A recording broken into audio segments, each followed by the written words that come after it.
So I watched the Speak No Evil remake. Now I was not a fan of There Was No Speak No Evil. So I wasn't too excited going into this movie. Like I had interest based on James McAvoy when it was coming out because he's a great actor.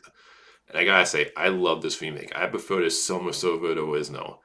And let me say this: I love my Dark Bleak movies, but the original and how it ended just felt like I had a lot of issues with the movie when it comes to like the believability of buying these characters and how idiotic they were acting in the original movie. And this the ending was just a bit too bleak for me personally with the original.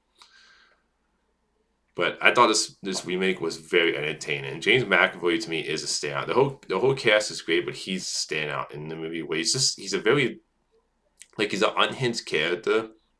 And I think one reason why this remake works so much better for me than the original is that I did feel more invested in the main family in this. Outside of, I'll talk about, I have like one big negative with the movie, but I felt invested in the family. Like you have the girl from Terminator Dark Fate, so I thought she was great in this. I thought James McAvoy, like I said, was a standout. I think he has just tons of personality, and he made his character just like he was crazy and too much, but likable at the same time. Like he just had a charming quality about his character, and I can understand in this version, whereas the original, it was very obvious this couple was nuts, and I just didn't buy into it. And this one, I bought into it because of his charm. He just made the character so charming. I was like, I can understand why you wouldn't like get away from these people right away. So I just bought it way more in this remake. And I think it does. I think it's just a very entertaining movie. It's a great. It does a great job of keeping tension in the movie where like every moment you're just like you're not sure what this couple's gonna do.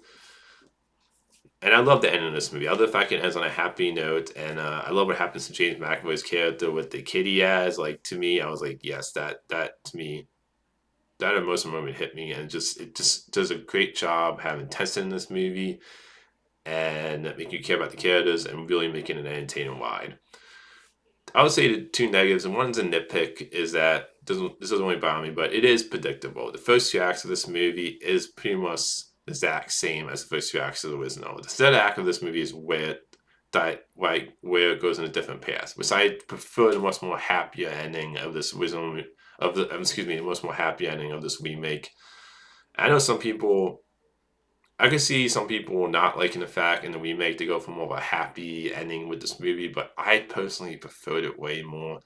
Like I said, I like my bleak and dark movies, but the original movie and The Mist is another example where it's just like it was just too much for me personally. But I would say the one big negative with the Speak No Evil remake is that I think the actor who played the husband of the family in this, his character, for me personally, it's not the actor's fault, but he's the only character I just didn't care for, and that's because they made his character so wimpy. I was like, dude, get your crap together. Like, I understand what they were trying to do in this movie with his character, where you try to build him up because he's just so wimp for like really a lot, in my opinion, for most of the movie.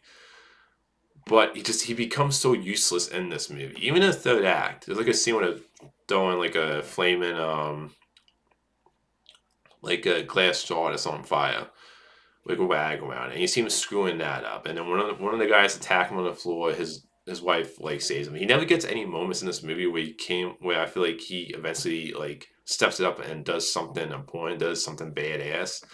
It's just they made his character into such a freaking wimp to the point of like he just would even if the act he was screwing up. I know some people would say, "Well, that scene when he drops on the ground and gets the ladder back up for his family, that was his moment." I was like, that wasn't enough for me personally.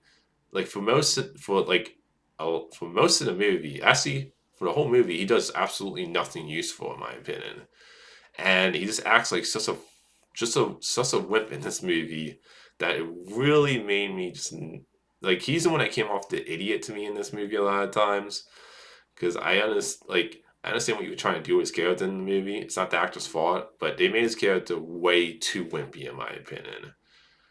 Just like I needed a moment, like towards the end, to show that he does something, and he like gets his ass together and does something badass, and it just never happens in this movie for me personally. So that's the one big negative, is that I think the way his character is written, it's not the actor's fault, but I think he just, to me, he was the one character that was written badly in this movie. But otherwise, I thought this was a great movie. I thought this was a great remake, and definitely prefer this way over the original, which I was not a fan of. So I don't know if that's going to be a controversial take. I think people who like the original will get a lot out of this one too. But I can also understand if you love the original, you love how bleak and dark the original was, especially the ending. I can understand if you like that one more, but for me personally, I just found myself way more entertained by this remake, and then maybe I'll go back and watch again. I don't particularly want to ever go back and watch the original. I just did not enjoy the original. So I thought the Speak No Evil remake was fantastic. James McAvoy definitely steals the show. And like I said, he makes his character very charming, and he's just great at playing psychopaths. I mean, he was great in Split, which I loved, and even though I didn't love Glass, he was great in that movie. So I definitely recommend go check out Speak No Evil remake. That's my thoughts on Speak No Evil remake. Until next time, movie fans.